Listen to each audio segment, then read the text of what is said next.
paradigma postcolonial que ha tomado alguna fuerza en las últimas décadas, sobre todo, tiene su origen allá a mediados del siglo pasado, cuando algunos intelectuales en la India eh, primero criticaron, ¿no? No solamente la dominación colonial en el plano político, económico, social, sino lo peor que los británicos habían ejercido sobre la India, sino la dominación cultural, ideológica y también epistemológica.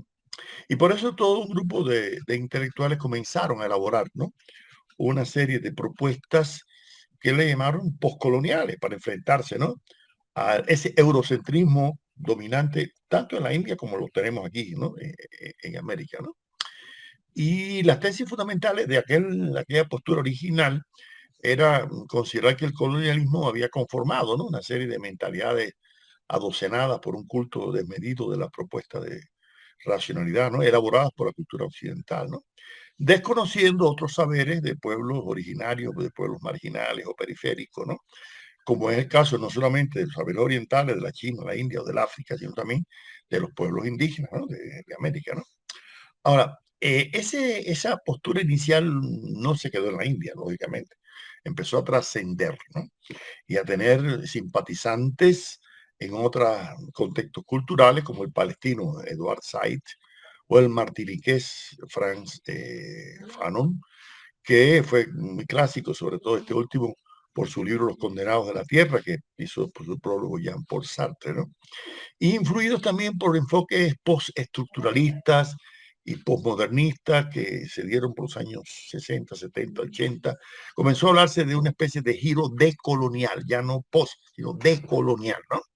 Cuando se produce el descubrimiento, entre comillas, de América, pues sabemos que América no fue descubierta, sino encubierta, escondida sus valores, igual que lo fue la India, la China por parte de los colonizadores o por parte de los franceses, ingleses, alemanes también en el África, ¿no? Por lo tanto, algunos, a finales del siglo pasado, en la última década sobre todo, tomó mucha fuerza a partir de esos debates, ¿no?, sobre la llamada descubrimiento o encubrimiento de América, ¿no? El venezolano Edgardo Blander, que es uno de los que ha propugnado el enfoque decolonial y lo ha sustentado, cito, sostiene: con el inicio del colonialismo de América comienza no solo la organización colonial del mundo, sino simultáneamente la constitución colonial de los saberes, de los lenguajes, de la memoria y del imaginario. El conjunto de separaciones sobre el cual está sustentada la noción de carácter objetivo y universal del conocimiento científico está articulado a las separaciones que establecen los saberes sociales entre la sociedad moderna y el resto de las culturas. Fin de la cita. Lande con esto hace una crítica bien sostenida a que la cultura occidental, que se ha sido fagocitósica, porque ha sido una cultura que se ha apropiado, ¿no?, de los saberes de muchas culturas, del África, de Asia y también de la América precolonial, y sin embargo muchas ideas las ha propuesto como originales, ¿no?, de la cultura occidental. Eso dio lugar a que realmente se produjera una especie de reacción por muchos intelectuales de varios países del África, de Asia y también de América Latina. Entre ellos se destacó el peruano Aníbal Quijano, ¿no?, quien empezó a sostener que se había producido una especie de colonialidad del poder, ¿no? Y cito cuando él lo argumenta, dice: ¿en qué consiste? Consiste en una colonización del imaginario de los dominados, es decir, actúa en la interioridad de ese imaginario. La represión recayó ante todo sobre los modos de conocer, de producir conocimientos, de producir perspectivas, imágenes y sistemas de imágenes, símbolos y modos de significación, sobre los recursos, patrones e instrumentos de expresión formalizada y objetivada, intelectual o visual. Los colonizadores impusieron también una imagen mistificada de sus propios patrones de producción de conocimientos y significaciones. Fin de la cita. Es decir, que Quijano aquí nos está planteando en su unidad racionalidad, ¿no?, que hacia a cómo se nos ha tratado de enseñar a pensar solamente desde una perspectiva muy sesgada, que ignora, ¿no?, las potencialidades epistémicas que hay en otros tipos de saberes, ¿no? E incluso Se ignora, por ejemplo, a veces las potencialidades epistémicas que hay en el mito, ¿no? El antropólogo francés Olivier Strauss ya hablaba de que en el mito podría haber racionalidad, ¿no es así? ¿Quién va a negar que en el arte o en la literatura hay también sabiduría y conocimiento, ¿no? Eso es indudable, ¿no? Entonces, sin embargo, el hiperracionalismo que condujo luego al positivismo y a la sobreestimación de la ciencia, llegó a formular que la ciencia solamente podía ser europea, la única, ¿no? Karl Popper, uno de los grandes epistemólogos del siglo pasado, fue un crítico de esta postura, ¿no? Porque también admitía la posibilidad de saberes en otras, ¿no? Desde otras latitudes, ¿no? Y así algunos investigadores, como el argentino Walter Miñolo, sostienen, y cito, la experiencia de la herida colonial es común en distintas partes del planeta, aunque las historias imperiales y locales específicas varían. Aunque la retórica de la modernidad y la lógica de la colonialidad, transformadas en la superficie a través de los siglos, se mantenga, de modo que el habitar la frontera, el sentir a distinta escala, la herida colonial, esto es, la humillación de ser inferior, lleva a la negación que afirma como teoriza Kusch. Rodolfo Kusch fue un filósofo argentino que estudió este tema. La negación que niega y cierra el espejismo de la totalidad imperial revela un mundo otro que se convierte en la morada de un ser que es donde piensa. Y en este caso es en el estar, en la exterioridad, existiendo en la negación imperial, lo que al imperio niega pero que necesita. En breve, a la globalización epistémica se responde con la desobediencia epistémica. Y ello lleva a otra opción de pensamiento y de acción que es la opción decolonial. Fin de la cita. Es decir, que la perspectiva decolonial, como ustedes pueden apreciar, en cierta forma se deriva de aquella postura postcolonial iniciada por aquellos intelectuales, ¿no? De la India, ¿no? Y ha llevado a que numerosos intelectuales traten de encontrar, ¿no? Una explicación, ¿no? De la realidad desde una perspectiva nueva, desde una perspectiva diferente, ¿no? Y por lo tanto tratan por todos los medios de demostrar que el paradigma de dominación de, de Europa y de la cultura occidental no ha sido simplemente política o económica, sino también epistemológica, como sostuvo en algún momento el amigo colombiano Santiago Castro Gómez, ¿no? A lo que denomina la ibris del punto cero, ¿no? Que coincide en cierto modo con el principio de incertidumbre que ya Heisenberg había hablado, ¿no? Cuando el sujeto interviene, ¿no? En el objeto, ¿no? Esa es la realidad. Entonces, cito a Castro Gómez cuando él dice, pero ¿qué ocurre una vez que se quebranta definitivamente el antiguo régimen colonialista europeo y tambalea el equilibrio del orden mundial establecido durante la Guerra Fría? Es el momento, nos dice Miñolo, en el que surgen tres tipos de teorías provenientes de diferentes los de enunciación, lugares de enunciación, ¿no?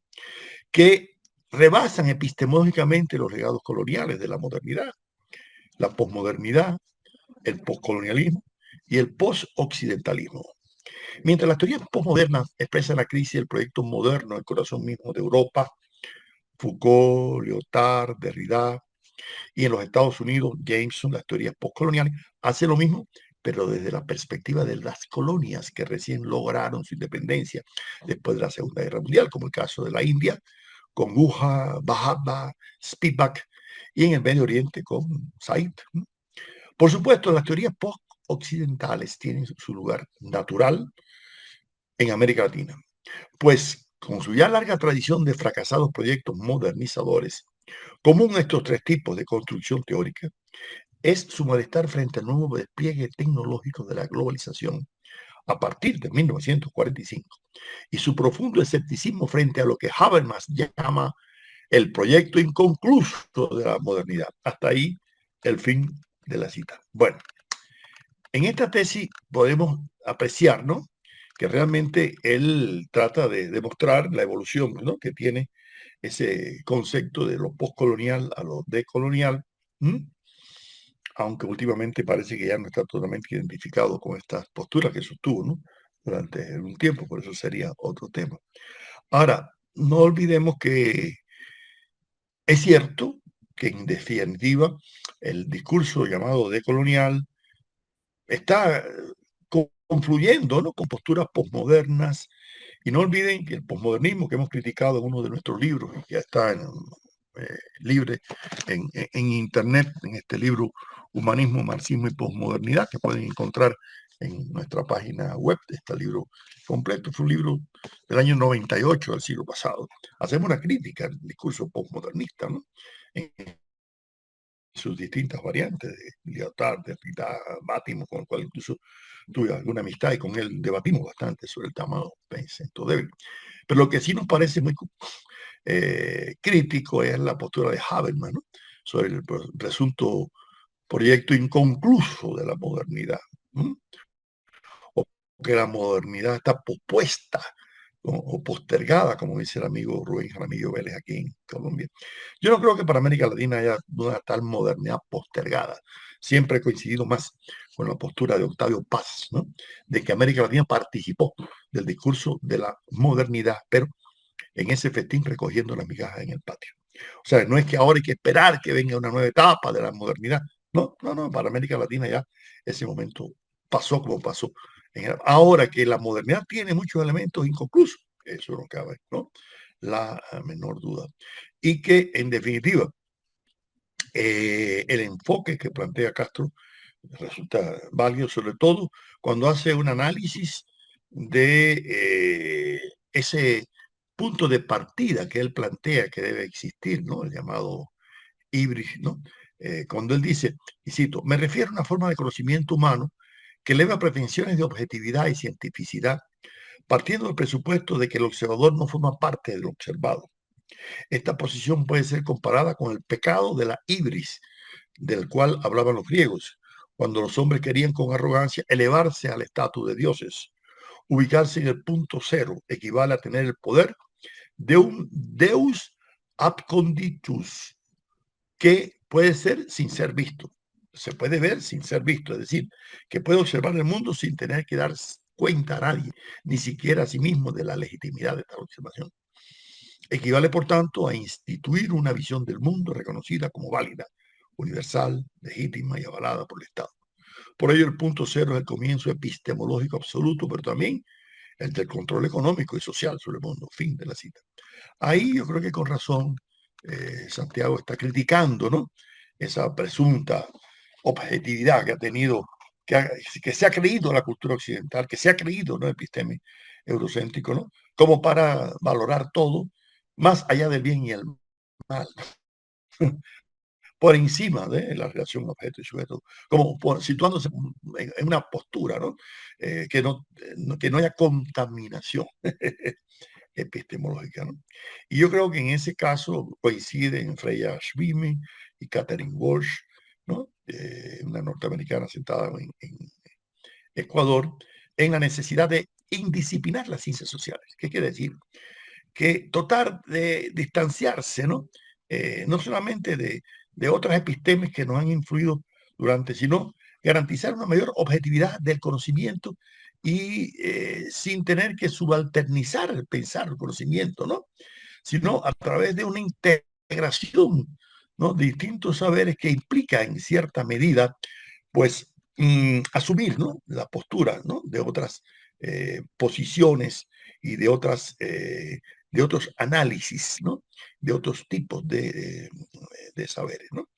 Y por eso en este libro sobre las teorías sin disciplina se plantea la posibilidad de lograr esto, ¿no?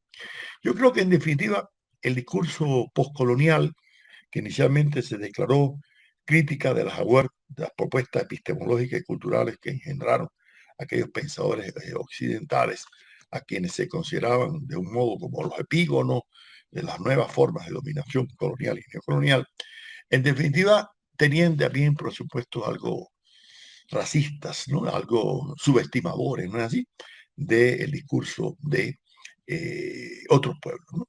Por eso es que es interesante observar cómo ya algunos epistemólogos se inscriben en este discurso, vieron en la obra de José Martí o en el mexicano José Vasconcelos fermentos de ese discurso, ¿no? Cuando José Martí en su análisis, en su célebre ensayo Nuestra América, ¿no?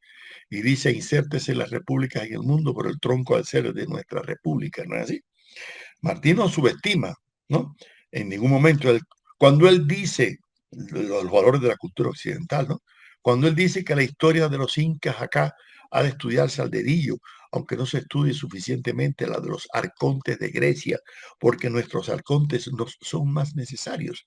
No es que José Martí subestimara los valores de la cultura griega, al contrario, le dedicó en su libro o en su revista, ¿no? La Edad de Oro, varios trabajos a valorar la cultura griega, pero también a valorar la cultura de nuestros incas, de nuestros, no, y por eso Martí insiste mucho en revalorizar la cultura indígena, como lo hace también José Vasconcelos, cuando insiste en que América debe ser un crisol de raza cósmica, que integre no solamente la cultura europea, sino también la africana, la indígena, la asiática, la toda, ¿no? Entonces yo creo que ahí son un presupuesto que se han dado en el pensamiento filosófico latinoamericano para una reconstrucción, ¿no?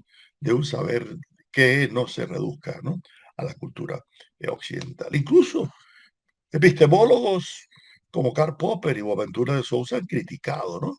Las posturas, ¿no? De estas posiciones totalmente eurocentristas, ¿no?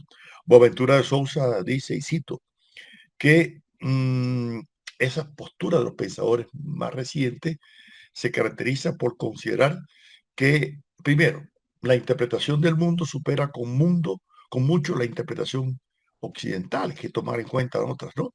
Y que tiene que haber una justicia social global, ¿no? Que no existe de una justicia cognitiva global, ¿no?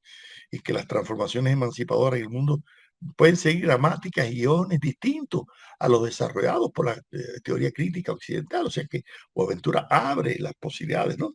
De, independientemente que sea cuestionable la metáfora, ¿no? Y una epistemología del sur, que puede significar también que existe una del este, otra del oeste, pero no es eso, ¿no? Es presente los geocentrismos porque a la larga pueden resultar un poco contravenientes cuando se ubican, ¿no? Desde una postura u otra, porque se cae en posturas etnocentristas, ¿no? Igual que en algún momento le decíamos al amigo Enrique Dussel, ¿no? Que no podemos presentar frente al eurocentrismo un latinoamericocentrismo, porque eso puede conducirnos a otras posiciones también nefastas. Yo creo, en resumen, para finalizar, que el enfoque postcolonial que devino en los enfoques decoloniales constituyen una forma de enfrentarse a los reduccionismos epistemológicos, sobre todo al occidentalismo, al eurocentrismo, ¿no? A la visión positivista, que la vamos a ver en videos más adelante, que han sido válidos en cierta medida en un momento de la historia de la ciencia y la historia de la filosofía, pero no suficientes para una adecuada comprensión de la realidad del mundo que nos rodea.